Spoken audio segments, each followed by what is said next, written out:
Hoy vamos a hablar de los 100 días de gobierno de Petro, porque han sucedido muchas cosas en estos 100 días y los expertos normalmente pues le dan 100 días al gobierno para mostrar qué es lo que ha hecho, cómo es más o menos la hoja de ruta. Y aquí hoy voy a hablar de las cosas que me han parecido buenas, con las observaciones que siempre pues tengo que hacer, porque uno tiene que tener criterio propio, y las cosas malas que definitivamente desapruebo personalmente, y usted me puede dar sus opiniones de las cosas buenas y malas y qué es lo que opina. Vamos a hacer un análisis sin fanatismos para ver pues cómo le ha ido al gobierno Petro. En primer lugar, hablemos de lo bueno. Primero, buscar la paz. Hay temas de impunidad y narcotráfico, pero me parece que buscar la paz es algo importante y que Colombia tiene que dirigirse hacia ese camino. A pesar de todas las dificultades y de tantas cosas, creo que eso es algo positivo a largo plazo para el país. Tiene sus consecuencias y demás, pero me parece bueno. Segundo, la reforma agraria.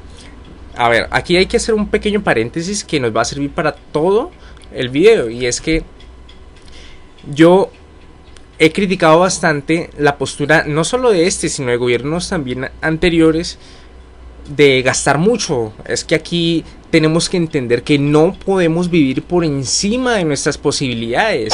Yo tengo que gastar lo que me ingresa, no puedo gastar más, porque si gasto más tengo que endeudarme, tengo que imprimir billetes, es decir, aumentar la inflación o endeudar generaciones futuras, y pues vamos a terminar a largo plazo en una situación que va a afectar a los que menos tienen. Teniendo ese pequeño paréntesis bien claro de que todo lo que sea gastar exageradamente o gastar de más me parece negativo, me parece que hay que focalizar el gasto. Hay datos que hablan claramente de eso, como por ejemplo que el gasto público se desperdicia más o menos en 5 puntos del Producto Interno Bruto, que esos son casi 50 billones. Según cifras de 2018 del BID, del Banco Interamericano de Desarrollo. Entonces, ¿por qué hablo de la reforma agraria como algo positivo? Por una razón.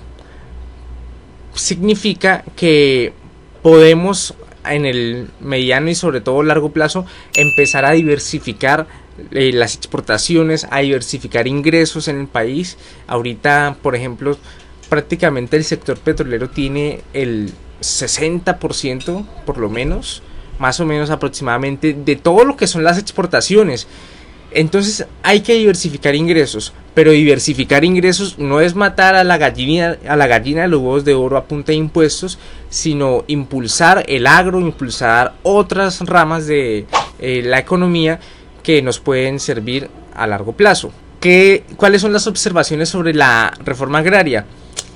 Tiene costos muy altos, se ha hablado de por lo menos 60 billones, pero eso solo es para el tema de comprar la tierra. No sabemos cuánto van a costar los subsidios que van a otorgar para hacer que el agro sea atractivo para la gente joven, para que puedan ir a trabajar, para que sea atractivo financieramente.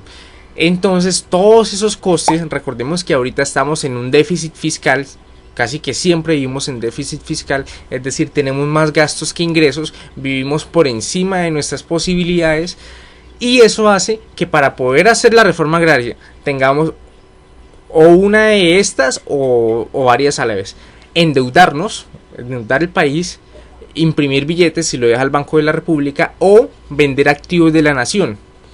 Entonces básicamente tenemos ese problema en cuanto a la parte financiera, que eso sí me parece negativo. Tercero, se han eliminado unas altas consejerías y algunas nóminas paralelas. Se ha hablado de que esto es aproximadamente 4 billones de pesos. Yo estimo que no es así, porque esos 4 billones de los que se ha hablado desde DAPRE básicamente corresponden a todos los contratos de prestación de servicios, y yo no puedo decir que todos los contratos de prestación de servicios sean nóminas paralelas. ¿Qué son nóminas paralelas? Son básicamente, y ambos las contraté para hacer la función que debería hacer solamente una persona. Entonces la persona adicional se le llama nómina paralela, por decirlo de alguna manera. Entonces no podemos decir que todos los contratos de prestación de servicios del gobierno sean nóminas paralelas, pero ahí hay que hacer un trabajo de fondo, y me parece bueno que se eliminen algunas altas consejerías que están haciendo funciones que hacen ministerios.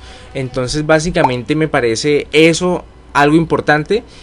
Sin embargo, me gustaría personalmente que se metiera a fondo hasta el final en todo lo que son el gasto público inútil. Ya hablamos de 50 billones. A 2018, cuando gastábamos 200 y pico billones. Ahorita en 2023, por ejemplo, vamos a gastar 405 billones de acuerdo con el presupuesto general de la nación. Siguiente. Se habla de la popularidad del 61%. Algo que mucha gente etiquetaba de bueno. A mí me parece algo absurdo considerarlo como bueno. ¿Por qué absurdo? Porque no creo que la política deba tratarse de qué tan popular soy, de cuánta gente soy capaz de movilizar en una marcha. Hoy hay una marcha. Eso no tiene nada que ver. O sea, aquí hay 21 millones de seres humanos que viven en la pobreza y 6 millones que están en la pobreza extrema. Entonces tenemos un grave problema y no podemos estar pintándonos pajaritos en el aire con el tema de la popularidad. Eso me parece absurdo. Lo menciono porque me parece que había que criticarlo. Siguiente, el nombramiento del ministro Ocampo. El ministro Ocampo ha dado credibilidad y ha apagado muchos incendios que han salido a hablar por un tema que vamos a hablar más adelante, y es la falta de coordinación en los mensajes. Pero el ministro Ocampo ha salido a apagar muchos incendios. Me parece bueno lo que ha sucedido con el tema de la SAE, abrir toda esa posible corrupción de, por ejemplo, hectáreas, fincas de muchísimas hectáreas que están en contabilidad por 64.000 pesos. Eso es absurdo y me parece bueno que se ponga el ojo en todos esos temas, porque ahí hay mucho dinero. Entonces hay que ver si hay un posible caso de corrupción o es error, digamos, por falta de poder contabilizar las enormes cantidades de bienes que se le ha incautado a la mafia. Sexta cosa que me ha parecido súper buena, la reactivación de la frontera con Venezuela. Si bien esto tiene muchos peros, la parte diplomática, hay un montón de cosas, pero a mí me parece positivo por el punto de vista económico.